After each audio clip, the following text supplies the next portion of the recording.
It had been reported that this rally was intended not just to energize the president's supporters, but to lift the spirits of a man who's craved the adulation of his base during the long months of lockdown. You are so lucky I'm president, that's all I can tell you. But the Trump campaign's hopes of a turnout of 100,000 supporters inside and outside this great American comeback rally fell short. In fact, the president cancelled what had been planned as a pre-rally address at the outdoor overflow area because of a lack of numbers. Those who filed into the 20,000 capacity arena had their temperatures checked, having waived their right to sue the Trump campaign if they contracted COVID-19. Earlier, it had been reported that 6 members of the Trump advance team had tested positive for the virus. And on Saturday, Tulsa, the location of the rally, hit a new daily record of infections.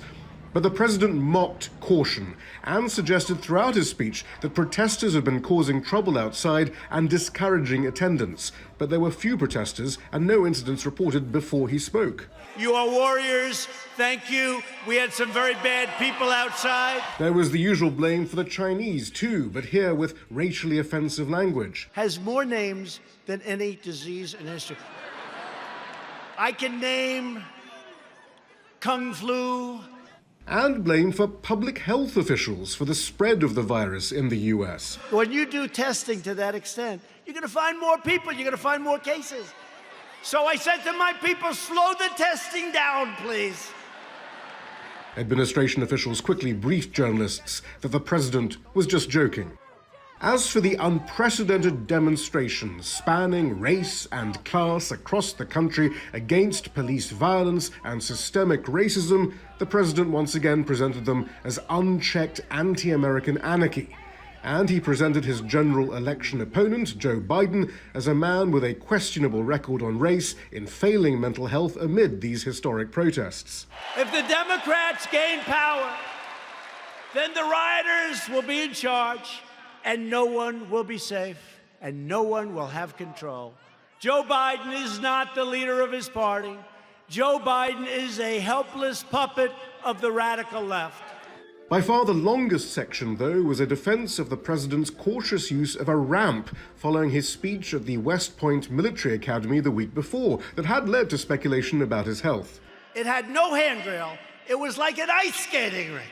This event wasn't simply about amusing the president, though. 1 million people were reported to have registered for the event, giving their phone numbers as well as email and home addresses. This is essential information for ensuring turnout in November's election, especially as a significant proportion of Trump's base aren't regular voters. These events are crucial for the Trump campaign's momentum. We will make America great again. But the rally did seem like a public health experiment. What would happen if you packed thousands of people into an indoor arena, many refusing to wear or take minimal precautions, for several hours of singing, cheering, and shouting in a city experiencing a surge in COVID-19 infection? We should know in 2 to 3 weeks. Shia Britansi, Al Jazeera. Caroline Heidelman is a political strategist, joins me now from Los Angeles via Skype. Good to have you with us, Caroline, on the programme.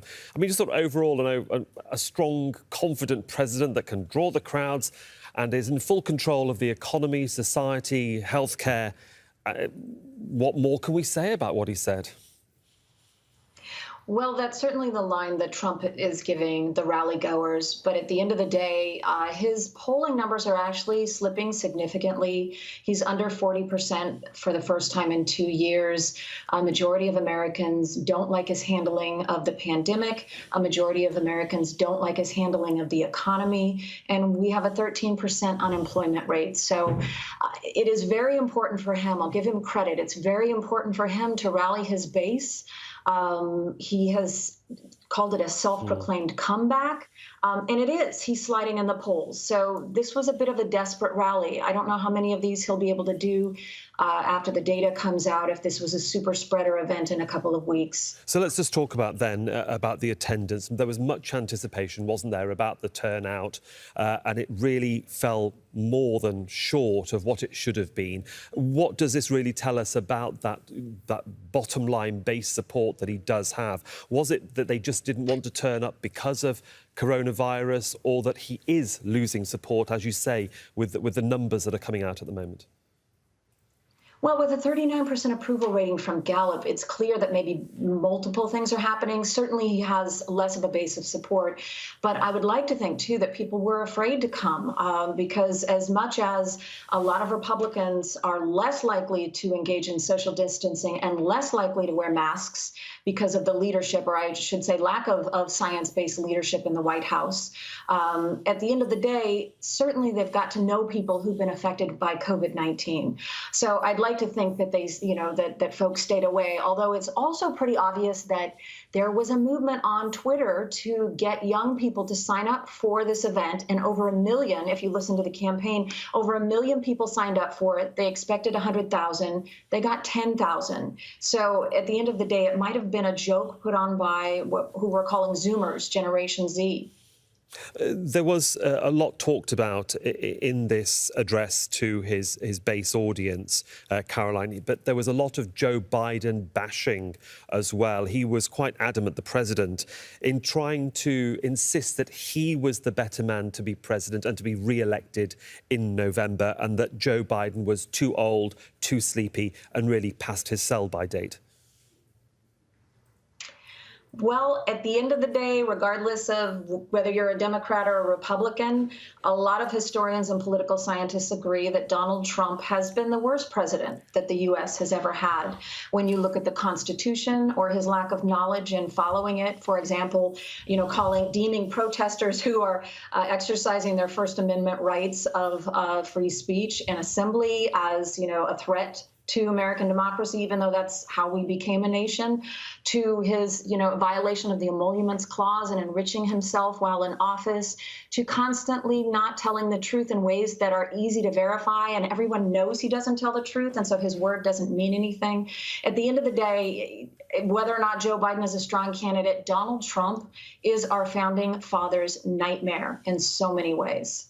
And of course, another topic that he touched upon, and one that is very sensitive at the moment, is about the black community. And again, he insisted that he's done more for the black community than any other president, and that this is part of his legacy. I mean, it's obviously a very sensitive subject, and it's going to cause more debate, I'm sure, not just in Tulsa, but across the country.